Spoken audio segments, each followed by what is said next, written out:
Olá, aluno! Olá, aluna! Seja bem-vindo ou seja bem-vinda à nossa aula. Hoje nós vamos ter aula de Fundamentos de Marketing. Eu sou a professora Daniela Menezes e nessa unidade 2 nós vamos entender melhor como o processo de troca acontece, uma vez que na unidade 1 a gente já entendeu que o marketing é a ciência que estuda o processo de troca, ok? Então, a primeira coisa que a gente precisa compreender é com relação à orientação da empresa, porque a gente precisa segmentar o mercado, ou pelo menos entender o mercado para saber se vai segmentar ou não. A gente precisa conhecer os ambientes de marketing, mas para isso é importante que eu entenda qual é a orientação da empresa para o mercado, ou seja, qual é a sua filosofia de atuação, de que forma ela deseja ser vista, ser conhecida, ser reconhecida, determinada, né, que o cliente consiga ver o seu diferencial com relação aos seus concorrentes. Para isso a empresa ela tem uma forma de agir e essa atuação tem a ver com a sua orientação, até porque, por exemplo, você, dependente da sua área de atuação, se você quer ter uma ideia, lançar um produto, um serviço, direcionar algum processo interno da empresa que vá aprimorar os negócios da empresa, você precisa entender, isso vai ao encontro da filosofia do negócio ou não? Está contra a filosofia do negócio? Se estiver contra, começa, né? Repensa, adapta e aí sim apresenta a sua proposta, o seu projeto. Então, antes de criar qualquer estratégia para que a gente vença e crie vantagens competitivas no seu negócio, você precisa conhecer essas orientações. E elas podem ser minimamente essas que a gente vai apresentar nesse slide agora e nos próximos. O primeiro é com relação ao produto. Empresas orientadas para o produto, elas têm como foco central os seus negócios, os seus investimentos, os seus recursos são direcionados para diferenciar o seu produto. Para tudo, professora, isso significa então que eu não posso ter, mesmo que eu seja direcionada para cliente, se eu for direcionada para o marketing, para o cliente, eu não vou fazer diferenciação no produto? Ou só empresas com a filosofia de produto, de orientação para produto, que fazem diferenciações do seu produto? Não, não é isso que eu estou dizendo. O seu foco de atuação, os seus recursos são direcionados em prioritariamente aos produtos. Então, eu vou me destacar e quero ser reconhecido pelo meu próprio produto. Produtos do mercado de luxo têm uma tendência a ser direcionados mais a produto como um relógio da marca Rolex, como um carro da marca Ferrari, Lamborghini, enfim. Eles investem em tecnologia, pesquisa e desenvolvimento para melhoria e diferenciação do seu produto, a ponto do seu produto se tornar um objeto de desejo e pelo objeto de desejo você satisfazer os seus clientes, tá? É lógico, eu olho para o mercado, eu vejo o que o meu cliente quer, eu vejo o que o meu cliente quer, invisto em melhoria no próprio produto, tá? Empresas orientadas para a produção são empresas que têm sua filosofia de negócio ganhar pela escala, pelo faturamento, pelo número de produtos vendidos, logo uma margem de preço menor, e quanto melhor for o seu custo, melhor será a sua margem de lucratividade. Porque se eu atuo no mercado em que eu tenho muitos concorrentes vendendo produtos iguais aos meus, ou pelo menos empresas concorrentes às minhas, diretamente vendendo produtos muito parecidos ao meu, e eu quero me destacar pelo preço, eu preciso ter um baixo custo de produção.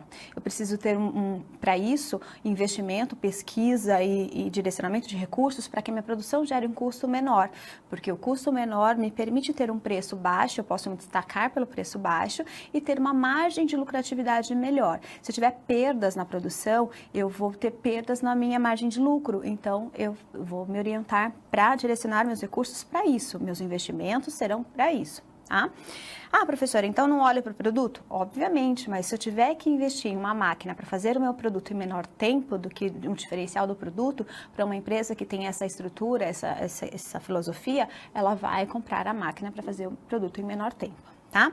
Orientação de vendas. São empresas que são direcionadas para gerar venda. Se precisa gerar venda, eu preciso reconhecer quem é o cliente, mas eu preciso gerar insights para venda, oportunidades para venda, promoção de vendas, trazer o meu cliente para que ele compre. Eu quero que ele fique satisfeito? Sim, mas meu maior intuito é vender. Professora, não é todo mundo que quer vender? Todo mundo que atende o mercado do segundo setor, né, que são as empresas privadas que têm como objetivo lucros, todo mundo quer vender. Sim, mas os meus recursos são geradores imediatos de venda. tá? Uma empresa orientada para venda. E aí eu chego para uma empresa orientada para venda e quero melhorar a minha produção, a empresa vai falar, legal sua ideia, mas isso vai fazer vender? Muito mais, tá? Essa é a ideia. E a empresa orientada para o marketing?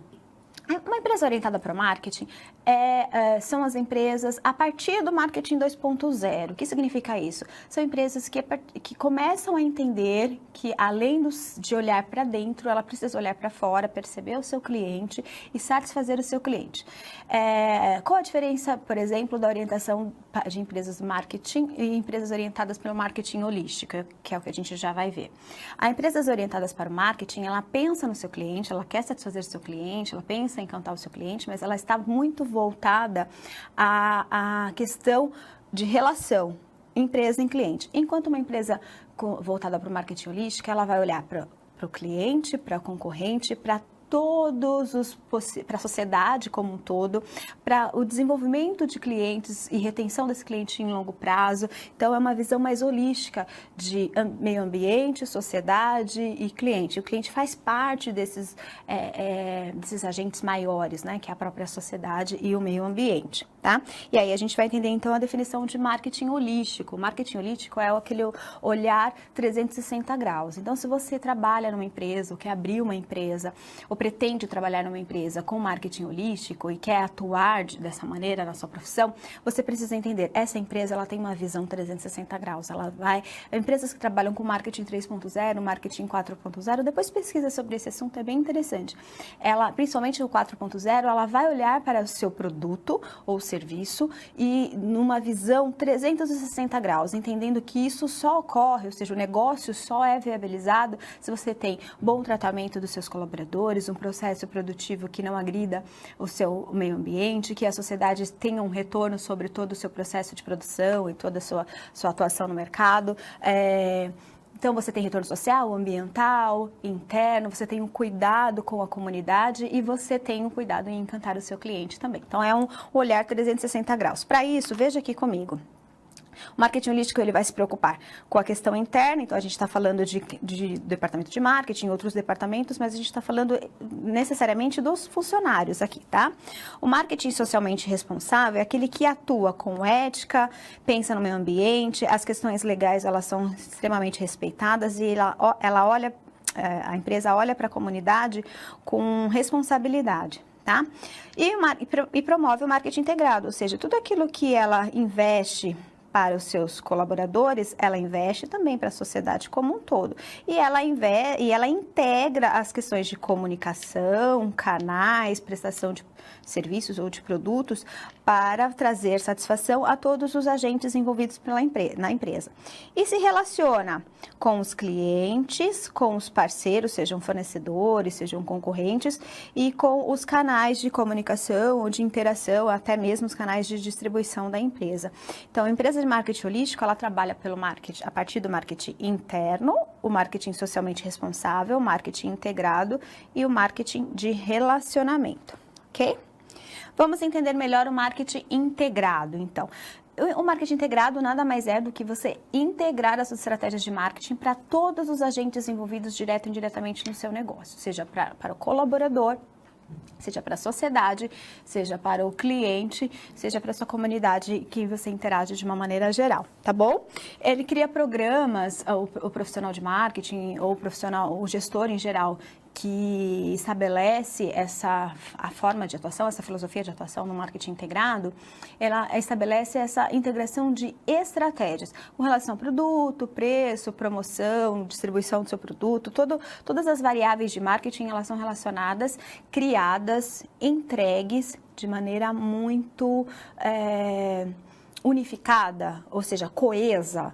Então, por exemplo, eu não crio um produto para o meu cliente que vai agredir o meio ambiente. Ou eu não... Vai satisfazer meu cliente? Vai, mas vai ter que agredir o ambiente. Não, então eu não vou fazer isso. Não vai agredir o ambiente, vai satisfazer o meu cliente, mas vai sobrecarregar, vai atrapalhar, vai trazer problemas de saúde para o meu colaborador no processo produtivo, por exemplo. Não, então eu não vou fazer. Eu vou mudar a forma de fazer para que o meu colaborador ele também tenha qualidade de vida no seu trabalho. Então eu vou pensar no meu colaborador, eu vou pensar no meu cliente, eu vou pensar no meu meio ambiente e o meu fornecedor. Que tipo de fornecedor que eu tenho que ter? O meu fornecedor, ele usa trabalho escravo no processo produtivo, então eu não vou contratar esse fornecedor porque ele não faz parte da minha filosofia de atuação. Percebam? Então, é essa a ideia de integração de produto, preço, a distribuição do meu produto e a forma como eu me comunico com o meu mercado, tá? E para isso a gente tem que entender o marketing interno. O marketing interno, ou endomarketing, muitas vezes conhecido, ele tem a ver com você adaptar a sua visão estratégica e mercadológica do negócio para o seu colaborador, parceiros, todos aqueles que fazem parte do seu processo produtivo do negócio. Quando eu falo processo produtivo, não necessariamente é produção do produto, industrialização do produto, mas é a criação de conteúdo, a prestação de serviço, a compra de insumos para prestar um serviço, por exemplo, um salão de cabeleireiro compra tinta para pintar o cabelo. Então, todo esse processo tem pessoas ali, seja estagiário, seja colaborador, seja um terceirizado, que está ali trabalhando para você, está gerando o seu negócio.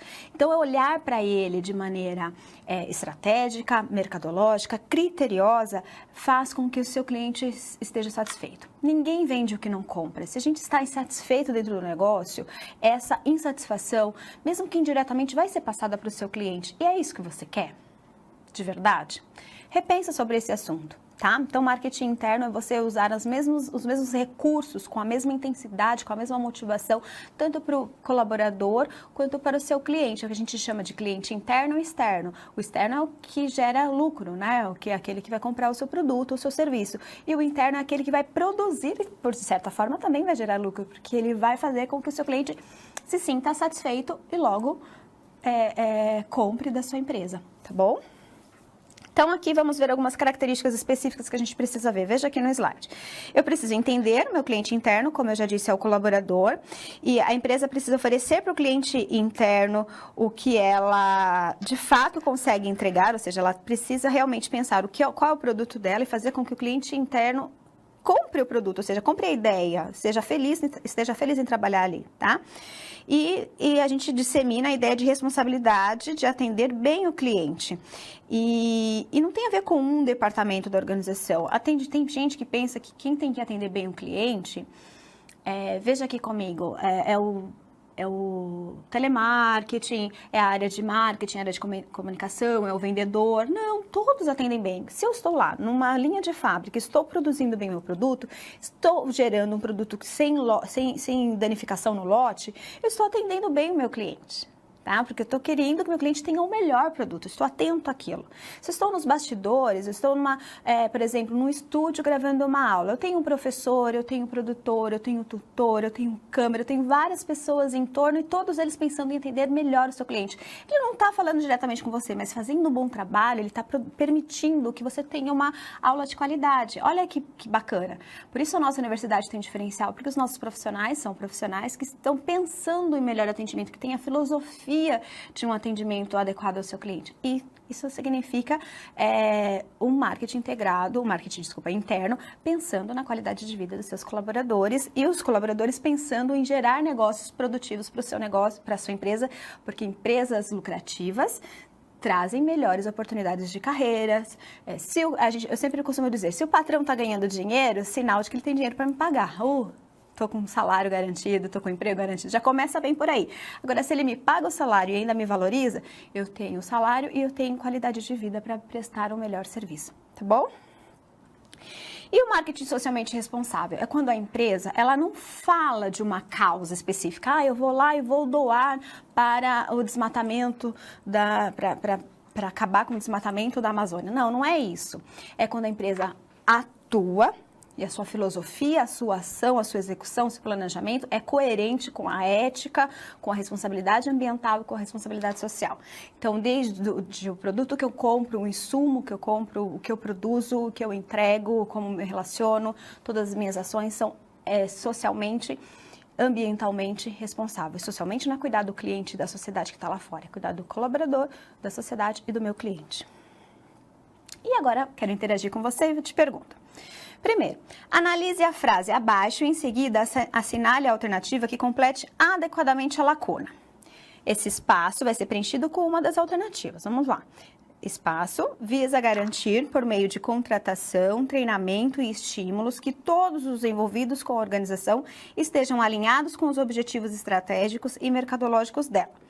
A. Marketing holístico. B. Marketing integrado. C. Marketing interno. D. Marketing de produção. E. Marketing de relacionamento. No próximo bloco, eu volto com a resposta. Obrigada. Olá, aluno! Voltamos então para a nossa interatividade, próximo ao nosso bloco, e eu vou trazer a resposta da nossa interatividade.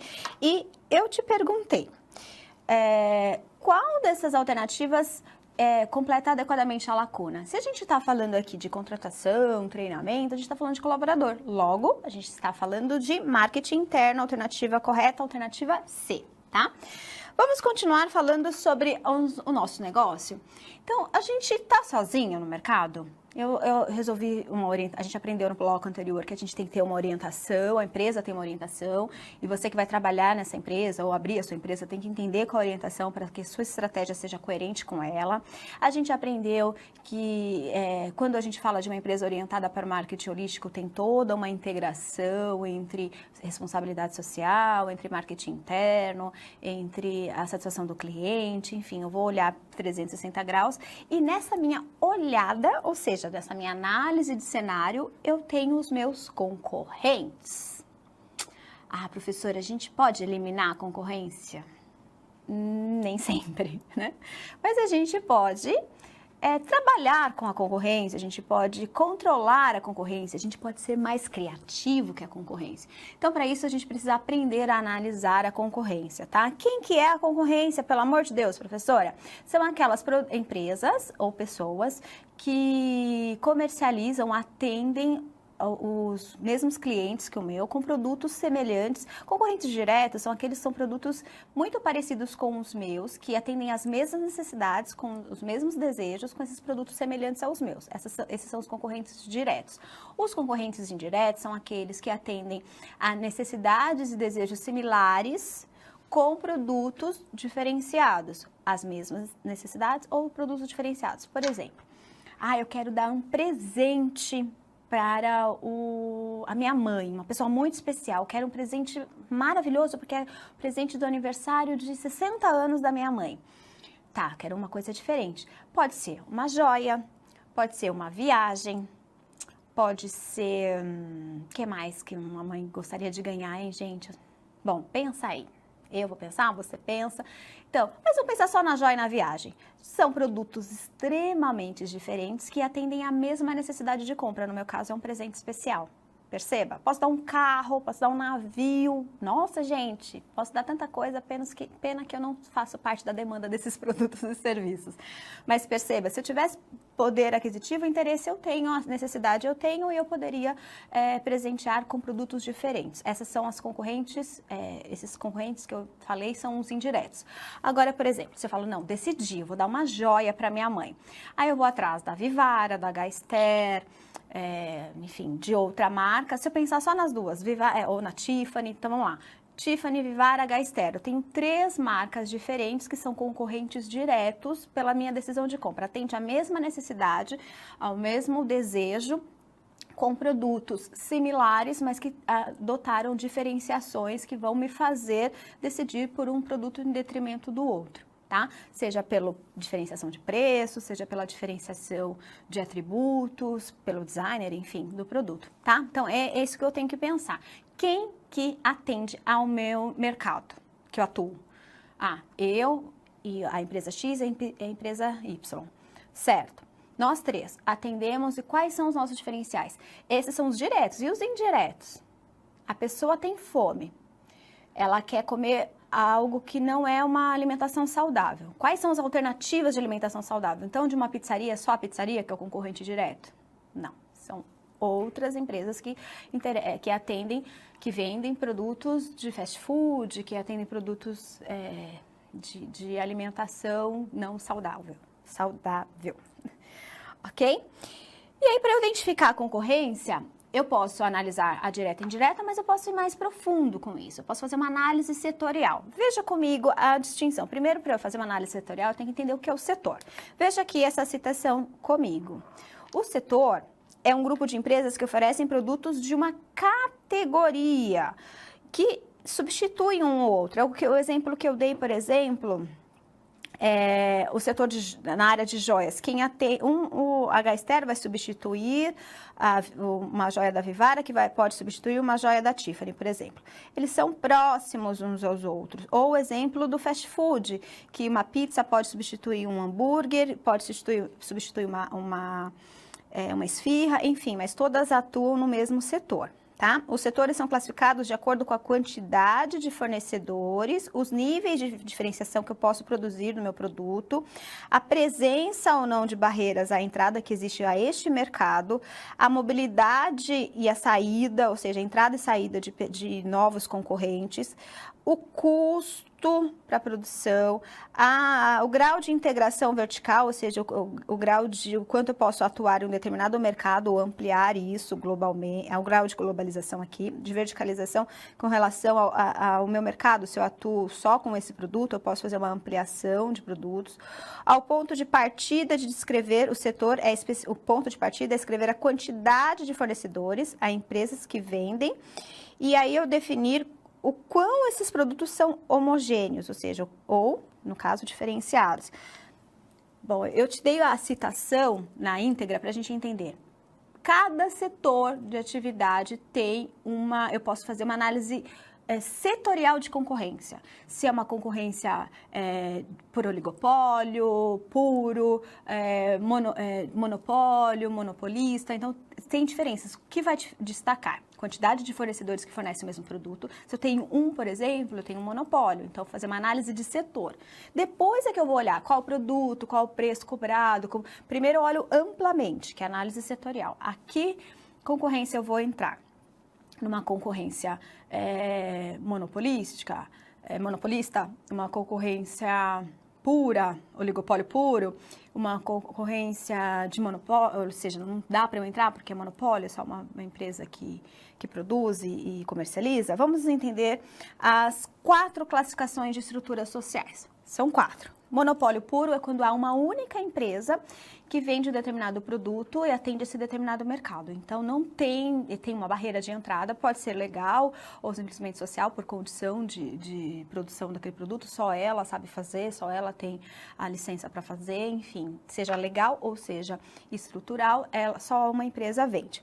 Oligopólio, eu tenho uma pequena parte de empresas, um pequeno grupo de empresas que produzem, fabricam, enfim, comercializam produtos que podem ser ou padrão ou altamente diferenciados para aquele grupo de pessoas. E quando eu falo de oligopólio, eu posso dividir em puro e diferenciado. O puro é quando eu vendo commodity, né? Tem poucas pessoas, commodities são produtos sem diferenciação, batata, um commodity, petróleo, um commodity, então eu vendo aquele produto sem produzir nenhuma diferenciação naquele produto. E aí eu tenho um pequeno grupo, ou altamente diferenciado, por exemplo, o oligopólio diferenciado, no Brasil nós temos poucas empresas ainda, né, de transporte aéreo, ou poucas empresas de comunicação de celular, mas com serviços altamente diferenciados, ou possibilidade de diferenciação. Vamos pensar em mercado de telefonia celular, telefonia móvel. A gente tem Vivo, Claro, TIM, Oi, Nextel, me perdoe se eu esqueci alguma, mas são poucas. A gente consegue contar em uma mão ou no máximo 2. E aí os produtos podem ser diferenciados, elas podem colocar pacotes com mais ou menos destaque. Esse é o oligopólio diferenciado. Agora, se eu tiver, por exemplo, agricultores de soja, produtores de soja, eu tenho um grupo pequeno que vende o mesmo produto, a mesma commodity, tá? A concorrência monopolista, aí é quando são produzidos produtos distintos, porém substitutos próximos. E os substitutos próximos, eles são distintos por causa da sua diferenciação, tá? E aí atendem eles podem atender com uma diferenciação de preço, com uma diferenciação do próprio produto. E eu tenho um grupo que conseguem vender produtos que são diferentes, mas que vai substituir. O exemplo que eu dei para vocês de atender a mesma, são concorrentes que atendem a mesma necessidade com produtos que substituem um ao outro, não necessariamente são os mesmos produtos, tá? E a concorrência pura, não há uma base para diferenciação. Aqui o exemplo da concorrência pura é restaurante. Não tem uma base de diferenciação. Tem produtos que são altamente diferenciados uns dos outros, atendem às mesmas necessidades, mas os preços podem variar num prato similar. Por exemplo, você pode pagar numa carne, num self-service que começa o quilo por, sei lá, 60, 80 reais e pode pagar 400 reais num outro mercado. O que vai destacar? Atendimento, forma de atendimento, forma de atuação. A concorrência monopolista se destaca também pelo atendimento superior, se destaca por essas diferenciações que você faz e pode ter essa alteração de preço, tá? Agora, a concorrência pura, eu tenho muitos concorrentes, não tem praticamente barreira de entrada. Eu tenho muita gente atuando, eu tenho que observar. Vou ter muito concorrente? Vou. Tenho barreira de entrada? Não, isso tem um bom e ruim, tudo tem vantagem e desvantagem, né? Ônus e bônus. Então, eu não tenho barreira, mas eu tenho muita gente entrando. Eu tenho uma variação gigante, uma margem de preço gigante, que vai de R$60 a R$600, ou R$6.000.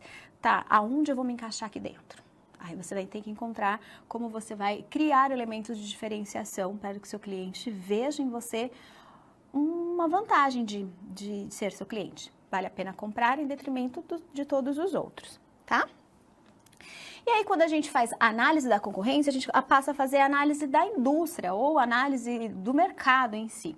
E aí existe uma estratégia de Michael Porter que diz o seguinte, na verdade ele chama de forças competitivas de Michael Porter. As forças competitivas são são estratégias que são adotadas na verdade, a gente entende as forças de Porter da indústria para entender quais estratégias que serão adotadas a partir dessa análise. É uma forma de analisar o mercado, a estrutura.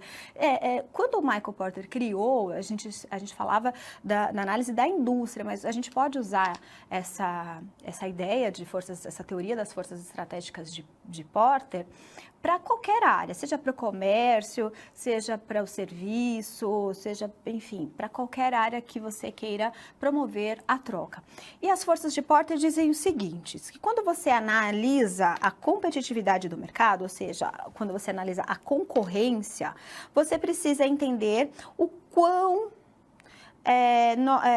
como cada uma dessas forças podem interferir direta ou indiretamente no seu negócio. Primeira coisa ameaças de novos entrantes. É uma das forças de Porter. Ele entende assim, para analisar a concorrência, você precisa saber quais são as barreiras de entrada de novos concorrentes, se há ou se não há nenhuma, tá? E se existe a possibilidade do aumento dessa concorrência. Isso pode ocorrer com empresas fortes em um determinado local e não necessariamente só com uma marca forte. O que eu quero dizer? Você, por exemplo, pode não ter uma barreira legal, mas a ameaça de novos entrantes podem ocorrer quando há novos entrantes, quando você não tem nenhuma barreira legal que permita que outro entre, mas se você tem lá empresas fortes, pré-estabelecidas, num mercado local, num mercado global, e entrar é muito difícil bater essa concorrência, como uma nova empresa de refrigerante bater a Coca-Cola em determinados países do mundo.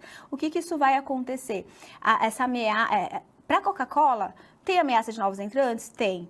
Para quem vai entrar, tem barreira legal, dependendo do local? Não, mas tem essa força da marca que pode ser um entrave, né? Pode ser uma coisa que você analise. Mas, enfim, então forças competitivas são análises da concorrência, forças que você precisa analisar, e ameaças de novos entrantes é entender que existem alguns mercados que a todo momento há ameaça de novo entrante. É como Ariel ameaçou o Omo, Ariel, né, que ameaçou o Omo, como outras marcas novas, num período, ameaçaram marcas fortes em determinados períodos. Ameaça de produtos substitutivos. O seu produto, ele pode, a qualquer momento, ser substituído por outro, de outra concorrência. Então, para você saber isso, para que serve meu produto? Eu vendo manteiga que serve para passar no pão, enfim, ou qualquer carboidrato para comer. O que mais a pessoa pode comer no pão? Ela pode comer com manteiga, com requeijão, com frios, então tem novos substitutos. O melhor, eu tenho máquina fotográfica. Qual é a minha função? Tirar fotos. Só a máquina fotográfica tira fotos? Não, aí veio o celular e substituiu a máquina fotográfica, tá? Esse é o melhor exemplo. É a intensidade da disputa entre os concorrentes, é a rivalidade. Existe grande rivalidade, muitos concorrentes. É muito difícil entrar porque já tem forças estabelecidas ali, já tem grandes marcas estabelecidas. É isso que eu tenho que entender, a rivalidade que já existe, tá? O poder de barganha dos fornecedores. Será que eu vou precisar de insumos que os fornecedores têm melhor poder de barganha do que eu? Eu vou abrir uma padaria, eu preciso de farinha de trigo. E eu tenho 2 fornecedores de farinha de trigo no Brasil inteiro. O que eu vou fazer? Vou depender deles. Agora, se tem muitos, o poder de barganha é do comprador e não do fornecedor. E aqui está a diferença. Nós temos mais 2 forças, né? Poder de barganha do fornecedor e poder de barganha do comprador. E a lei da oferta e demanda. Vamos retomar a questão da economia. Quanto mais ofertantes, menor é o seu poder de barganha. Quanto menos ofertantes, maior é o seu poder de barganha, tá? E aí, com as estratégias, com as forças competitivas de Porter, ele criou as estratégias. Então, eu olhei para a minha concorrência, aí eu posso adotar a liderança total de custos, que é quando a empresa quer se destacar por meio dos custos que ela tem, certo? Reduz minha margem de produção para melhorar minha lucratividade e reduz o meu preço, ou por diferenciação, que é o caso da Apple, que não mexeu na questão do preço baixo. Ela se diferenciou e colocou o preço coerente com a sua margem de lucratividade esperada. E agora, na nossa interatividade, eu te pergunto. Segundo Kotler, o setor é formado por um grupo de empresas que oferecem um produto ou uma categoria de produtos que são substitutos próximos uns dos outros. Quantas são as classificações das estruturas setoriais? A, 2, B, 3, C, 4, D, 5 e não existe um número certo de classificações. Escolha e no próximo bloco eu trago a resposta correta. Até mais. Olá, voltamos para mais um bloco. Eu já volto com a resposta da nossa interatividade. Eu pedi no bloco anterior para você escolher uma alternativa e se você escolheu a alternativa C, 4 setores, você acertou, tá? Vamos falar agora sobre análise SWOT. Mas antes de falar de análise SWOT, eu vou voltar aqui na questão das estratégias genéricas de Porter, só para reafirmar uma questão. A gente falou das forças competitivas anteriormente, né? No bloco anterior. Forças competitivas é uma forma de analisar a concorrência que você vai entrar, para ver se tem ameaça de novos, vai ter ameaça de novos entrantes, se tem ou não tem barreira para outras pessoas entrarem. A questão da rivalidade, o poder de barganha, entre os concorrentes, poder de barganha dos fornecedores, poder de barganha dos compradores, a questão das barreiras, das rivalidades dos concorrentes, enfim, é para analisar a concorrência como um todo.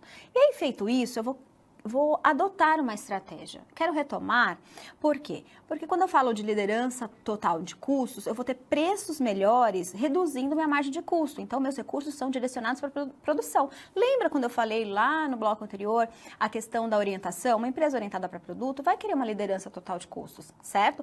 E a empresa de diferenciação é aquela que não está, é lógico, todas as empresas querem custos menores, mas ela não está querendo se destacar da concorrência, mostrar para o mercado que ela é melhor em preço. Ela não é melhor em preço, ela é melhor em diferenciação, seja por tecnologia, seja por beleza, aparência, segurança, ela vai escolher e vai se destacar e vai cobrar o preço que ela acha conveniente aos seus objetivos. E também há a outra estratégia genérica de Porter, que é o foco. É quando uma empresa define que um segmento-alvo que ela vai atuar, por isso que é foco, certo? E aí ela vai se especializar em atender esses clientes. Quando olha a diferença da Apple para uma diferença de atendimento ao cliente. É lógico que a Apple olha para o seu cliente para fazer sempre o melhor, mas ela está sempre à frente da sociedade, sempre à frente ao próprio cliente, trazendo novas tecnologias, enquanto que uma empresa relacionada ao relacionamento com o cliente, ou seja, direcionada para atender o cliente, ela vai focar no cliente, tá? E aí é atender e satisfazer o cliente em seus interesses, em suas variáveis de comportamento. Agora vamos voltar lá à nossa análise SWOT. Sabendo que a gente já analisou estrategicamente o mercado, a concorrência, e já adotou uma forma, eu já fiz também a análise de ambientes de mercado, que a gente aprendeu lá na unidade 1, eu posso olhar para o mercado. Isso aqui, a análise SWOT é uma ferramenta estratégica para identificar a sua postura e as suas ações. É análise de posicionamento estratégico mesmo, de entender qual vai ser a sua estratégia e como está a sua atuação dentro do mercado.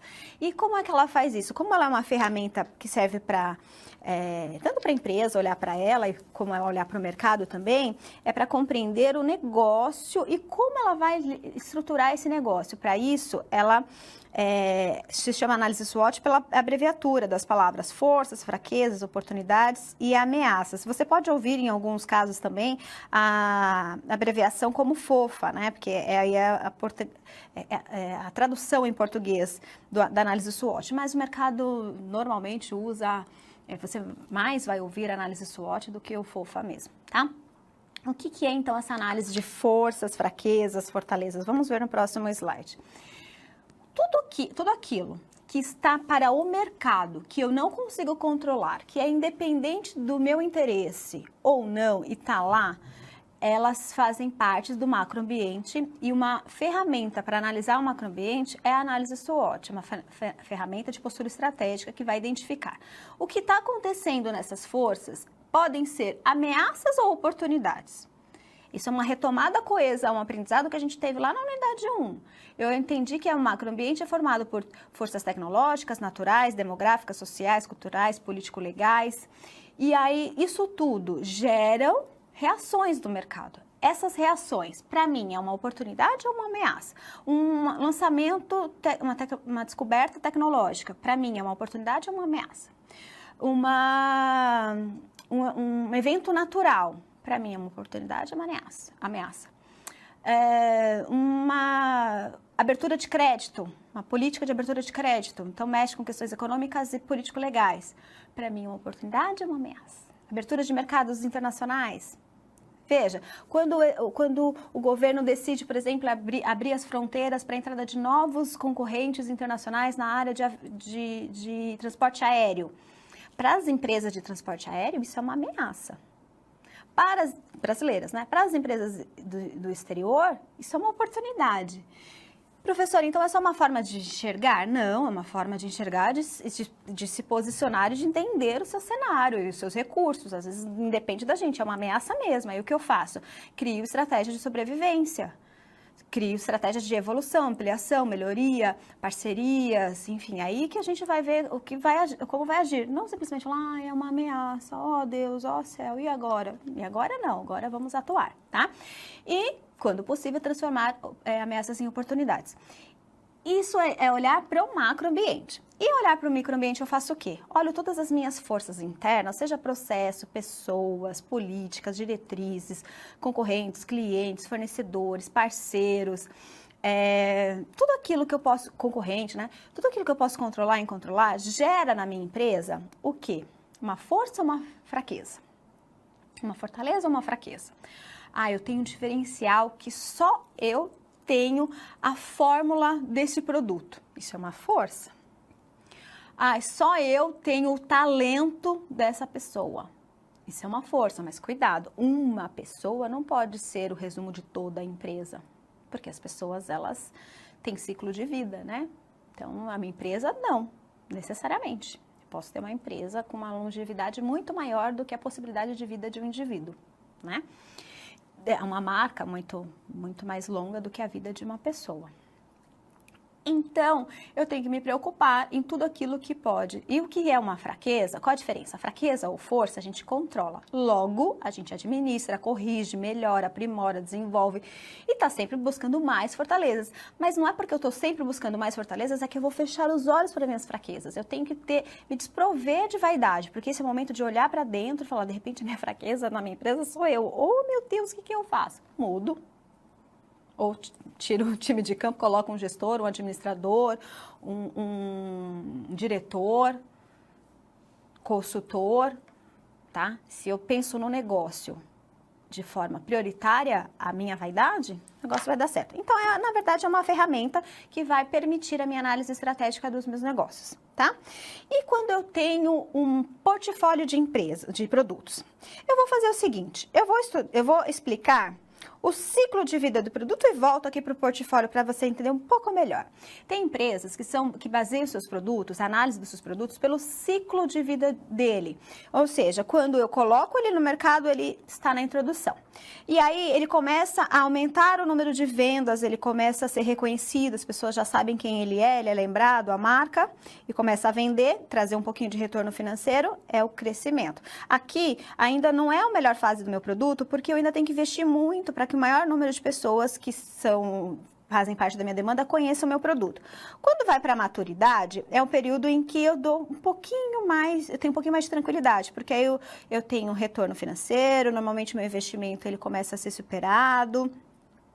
E aí, a ideia é me manter na maturidade. Alguns produtos começam a ficar saturados, né? Os clientes já começam a entender como um produto obsoleto, um produto que já não atende mais, e ele começa a perder vendas. Aqui, a análise, né? O vetor de análise é volume de venda versus tempo, certo? Nesse volume de venda versus tempo,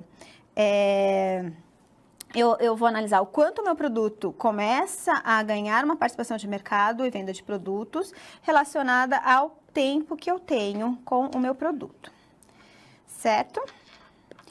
Vamos voltar aqui. Agora que eu já sei que eu tenho dois vetores de análise de tempo versus análise de volume de vendas, eu consigo entender que tem empresas que investem, direcionam seus recursos diante desse olhar de, eu estou vendendo muito, vendendo pouco. Tem quanto tempo meu produto está no mercado, por exemplo, um produto em maturidade, ele já alcançou uma certa estabilidade de vendas e de participação de mercado, ele já tem clientes fiéis. Só que, se eu não pensar em aprimorar esse produto, o que vai acontecer? Os clientes vão enjoar. Se eles vão enjoar, eles vão procurar outras alternativas. Agora, e aí, da maturidade, o próximo passo é o declínio. Agora, se eu pensar em não, eu não quero isso, eu quero que meu produto seja um produto de longo prazo. Então, eu vou pensar em inovações, renovações, a gente pode pensar aqui em leite condensado, leite moça. Mudou a embalagem, mudou o rótulo, sem mexer na marca, a gente ainda chama leite moça, certo? Mas a gente está pensando sempre em inovações para trazer a qualidade, mas esse desejo pelo novo que o cliente tem. Bom, feito isso, em 1970, nos anos 70 em geral, foi criada uma ferramenta de análise de produto, análise de estratégia de produto, análise de negócio, melhor dizendo, a partir da representação gráfica desses produtos, porque dificilmente a empresa tem um só produto ao mesmo tempo sendo ofertado ao mercado. Então, ela pegou o portfólio de produtos e colocou em uma representação gráfica. Entre os vetores de análise são crescimento do mercado, ou seja, a chance de crescer e o que ele já conquistou de participação de mercado. E aí, por exemplo, se eu tenho baixa taxa de crescimento, mas eu tenho alta participação de mercado, veja, eu tenho uma vaca leiteira. O que a vaca leiteira oferece para uma fazenda? Estabilidade, né? É aquela que vai prover a fazenda. É o meu produto vaca leiteira é meu produto carro-chefe. É aquele que não tenho mais muita chance de crescer porque eu já alcancei o meu limite, ou muito próximo dele, mas eu já tenho uma alta participação de mercado, logo estabilidade de venda e eu tenho retorno. E aí o que eu tenho que fazer? Inovações, melhorias para manutenção e lembrança da marca, da força da marca do meu produto na mente do meu consumidor.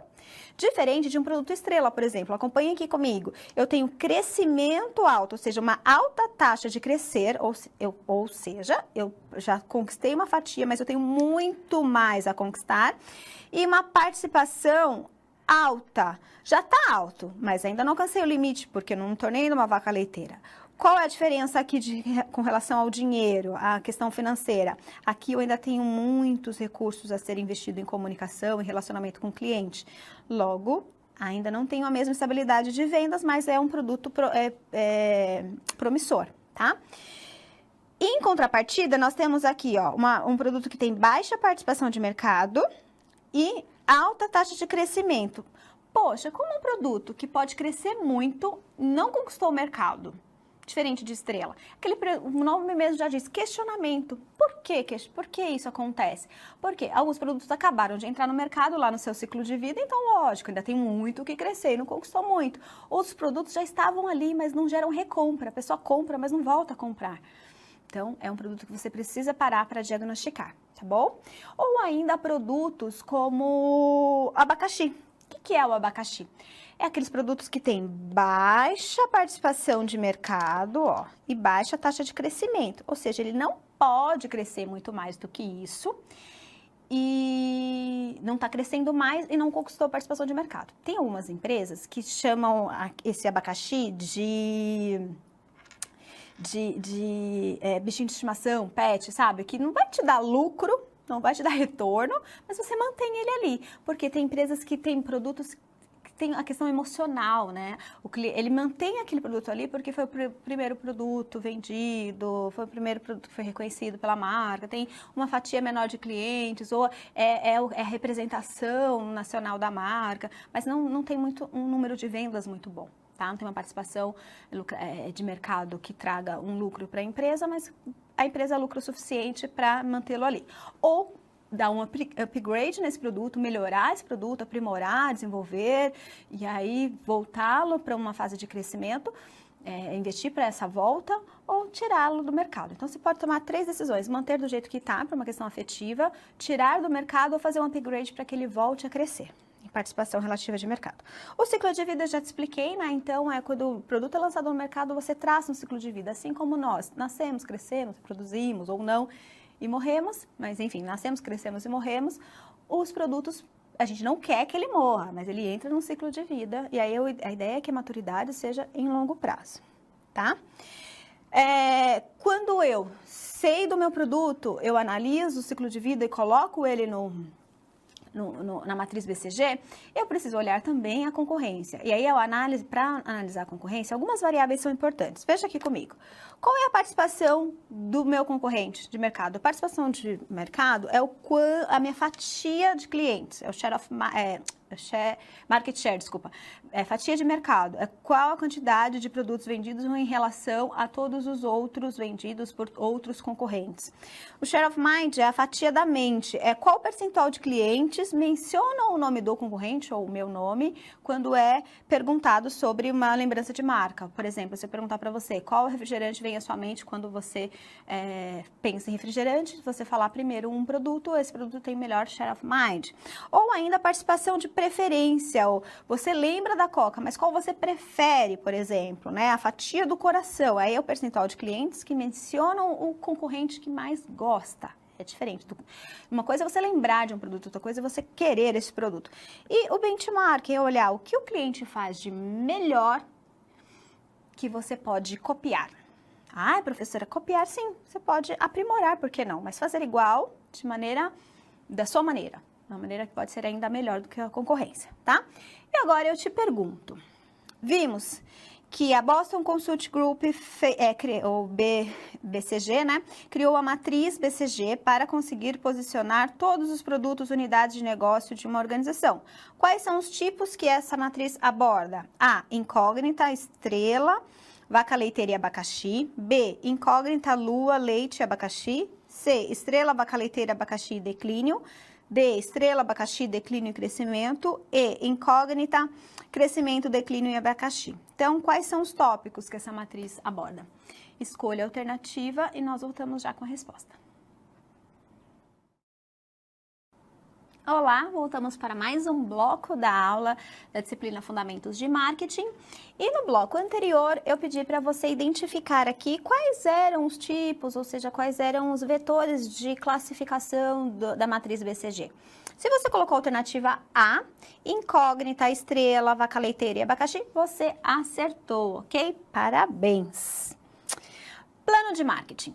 Ok, professora, eu aprendi já o que é marketing, aprendi a segmentar o mercado, aprendi a analisar os ambientes, aprendi a analisar a concorrência e agora como eu vou agir? Vamos planejar? Porque aquilo que você faz sem planejamento tem uma tendência maior de dar errado. É como se você saísse de manhã sem olhar a previsão do tempo, sem olhar o que você vai fazer, sem pensar na sua rotina, nos seus objetivos daquele dia, e aí sair andar 100 metros e cair uma chuva e você não levou guarda-chuva.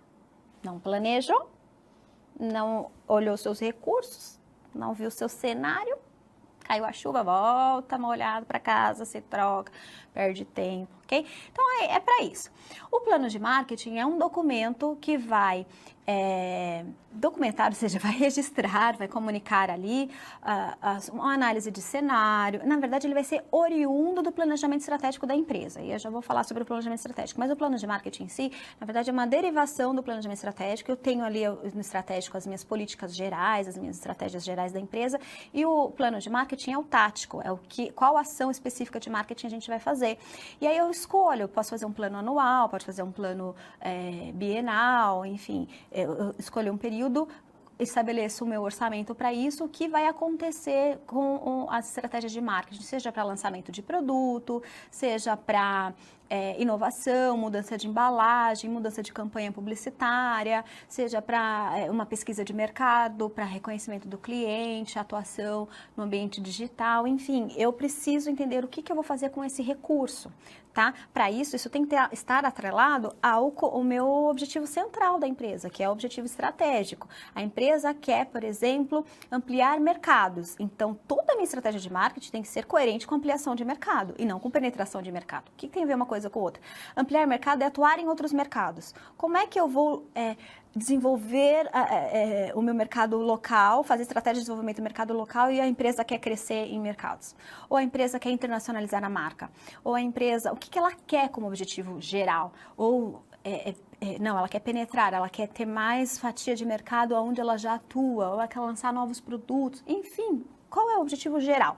Olhando o objetivo estratégico da empresa, a gente cria o objetivo tático, que é o que exatamente o profissional de marketing, a área de marketing, o gestor voltado para a área de marketing vai fazer. Professor, eu sou de outra área, eu sou da área de logística, por exemplo. Eu tenho que olhar o plano de marketing? Sim, porque se você, por exemplo, tiver um plano de marketing para atuação no e-commerce, a logística vai ter que ser toda reestruturada. Então, há uma integração, né, dos planos táticos da empresa. Professor, eu sou de RH. Por que eu tenho que saber como faz um plano de marketing? Porque se eu souber fazer a leitura, a identificação, a integração entre o plano de RH e o plano de marketing, eu vou ter profissionais adequados àquelas estratégias de marketing, aquelas táticas, melhor dizendo, de marketing, né? É até para entender se eu tenho motivação, marketing interno, o que eu vou fazer na área de RH relacionada com o plano de marketing. Então, é para isso que a gente entende como é formado o plano de marketing, como elabora o plano de marketing, tá bom? Mas antes, vamos pensar no planejamento estratégico da empresa. Então, a empresa como um todo, ela não pode simplesmente sair como um barco à vela, esperando o vento levar. Não, ela precisa criar um caminho a ser, ela precisa estabelecer um objetivo a ser alcançado, analisar os seus recursos, o seu ambiente, o seu cenário, traçar um caminho para alcançar esses objetivos e aí todos os envolvidos são direcionados para criar táticas e operações para isso. Então, o planejamento estratégico ele é dividido em níveis. Nível estratégico, tático e operacional. Quando a gente fala de nível estratégico, todas as políticas, diretrizes da empresa, tudo o que acontece no planejamento, todo o documento, as decisões, as estratégias traçadas nesse documento, ele é pensado em longo prazo. O objetivo estratégico é em longo prazo. As decisões a serem tomadas, elas são mais inflexíveis. Porque imagina, hoje eu quero atuar no mercado internacional. Não, amanhã eu não quero mais. Hoje o meu objetivo estratégico é comprar a marca concorrente. Amanhã eu não quero mais. Não posso ter esse amanhã eu não quero mais. Eu preciso criar objetivos, por isso que é em longo prazo esse objetivo. Esse longo prazo é muito variável, viu, gente? Para uma empresa de tecnologia, 2 anos é um longuíssimo prazo. Para uma empresa uma indústria, 5 anos é um prazo razoável, 10 anos é um prazo razoável, tá? Então, isso vai variar de acordo com o seu tipo de negócio, mas as decisões estratégicas, o que você precisa entender? Que a tomada de decisão, os objetivos, as ações em si, elas são mais engessadas, porque eu preciso criar um plano que dê tempo para as pessoas se adaptarem. Eu não posso ficar mudando o plano toda hora. Esse é o estratégico, tá? As decisões, elas acabam interferindo a empresa como um todo. Então, eu tenho que ter mais certeza do que eu quero e como eu vou fazer isso, tá? Normalmente, quem faz parte do desenvolvimento são os diretores, a alta cúpula da empresa, e são os objetivos eleitos, eles vão movimentar a empresa como um todo e são de longo prazo. E aí, quando é feito o planejamento estratégico, vem o planejamento tático. O marketing faz parte do planejamento tático, que é a derivação do planejamento estratégico. Quando eu leio o planejamento estratégico, entendo todo o meu negócio, aí eu crio o meu. Assim como um plano de RH, assim como um plano financeiro, assim como um planejamento de produção, eu vou fazer criação de diretrizes, de táticas que vão orientar os meus colaboradores. Normalmente isso acontece pelos gestores, a gestão média da empresa que faz o planejamento tático, tá? E dentro do planejamento tático, as ideias, os objetivos, os processos, as tomadas de decisões são para médio prazo, são mais flexíveis do que o planejamento estratégico, mas menos flexível do que o planejamento operacional. Por quê? O planejamento operacional, eu planejo fazer uma ação tal, por exemplo, treinamento de pessoas. Aconteceu um problema, eu adequo, mudo a data. Mas eu não posso mudar se eu vou treinar ou se eu não vou treinar pessoas, percebe? Porque a tática é treinar, então tem que decidir com mais certeza, né? Com mais precisão, tá? Então, essas são as características do planejamento tático. O planejamento operacional, aí é o plano de ação. O que eu vou fazer, quando, qual o cronograma, qual a viabilidade financeira, de onde vai vir esse dinheiro, para onde vai, qual o retorno, quanto tempo, o que eu vou fazer, em que data, quem são os envolvidos, quem são os responsáveis, como eu vou avaliar cada processo. Por exemplo, eu vou fazer o lançamento de um produto, é um plano de ação. Taticamente, eu decidi que será lançado um produto novo, certo? Isso faz parte do planejamento tático. Agora, como vai ocorrer? Vai ocorrer na data tal, período tal, vai atender tal cliente, vai ter o mercado teste, depois vai para um mercado maior, enfim, vai ter uma campanha publicitária envolvida. A ação do lançamento, vai ter um evento de lançamento, vai ser... Esse evento vai ser digital, vai ser compartilhado digitalmente, a participação vai ser digital, a participação vai ser online ou física, enfim, tudo isso eu preciso analisar, quais os envolvidos, e aí é o planejamento operacional, que é derivado do planejamento tático. Quais são as características? São flexíveis as ações e as decisões que são tomadas. A decisão o objetivo é de curto prazo, né, sempre de curto prazo. E normalmente quem faz ou são analistas, ou são os próprios gestores mesmo, mas com o compartilhamento dos colaboradores, porque quem vai fazer, quando eu digo analistas, podem ser coordenadores, supervisores, junto à sua gerência, porque quem vai operacionalizar são os operadores da situação. Por exemplo, eu, professora, sou quem faz a operação, né, de uma universidade, por exemplo. Da nossa universidade, eu estou operando o negócio, estou aqui com você, construindo o processo de ensino-aprendizagem junto a você. Então, o trabalho operacional é meu aqui agora, certo? O que não significa que eu não posso fazer parte de uma reunião, de um plano tático, para entender como será a nossa matriz curricular, por exemplo, tá bom? Então, essa é a ideia, a operação. O planejamento operacional é da ação, de como vai ser executada essa ação, tá? Então professora, a elaboração do plano de marketing é um plano operacional ou tático? Isso tem uma variação entre as empresas, mas o plano de marketing em si é tático, é um plano tático. Tem algumas empresas que adotam os coordenadores para fazer, então tem algumas características do planejamento operacional, mas ele é por si só um planejamento tático. Dentro do planejamento tático, eu vou colocar ali as diretrizes, e aí dentro dessas diretrizes, os coordenadores, os gestores poderão desenvolver uma análise gerencial, operacional, e aí criar plano de ação. Por exemplo, eu tenho como planejamento tático o lançamento de um produto. E aí, quais ações serão feitas? Vai estar lá no plano de operação, tá? Planejamento operacional, que vai ser dia tal, vai custar tanto, esse dinheiro vai vir de tal lugar, e ali vai ser investido e o retorno será de tanto tempo, tá? Existem diversas abordagens de plano de marketing. Não tem uma receita de bolo para falar assim, olha, você para fazer um plano de marketing tem que ter isso especificamente. Mas tem umas coisas que são corriqueiras ou costumeiras, ou melhor, existem vários tipos de planos de marketing e são semelhantes, então a gente pode trazer aqui e abordar, Tá? O plano de marketing ele pode ser o anual. Um plano anual é aquele em que você tem um período fiscal de uma empresa, né? Quando ela começa um período fiscal e termina, você determina um budget para isso, uma verba para o marketing. E dentro dessa verba de marketing, você vai estudar e traçar todas as estratégias voltadas para o processo de troca. E aí isso envolve pesquisa de mercado, vai ter ou não uma pesquisa de inteligência de mercado para entender o que o cliente pensa, pesquisa de satisfação, pesquisa de marketing, enfim, uma pesquisa. Pode ser para um lançamento de um produto, pode ser o planejamento de pesquisa é operacional, mas dizer que ali vai ser feita uma pesquisa anual tal para o cliente é tático.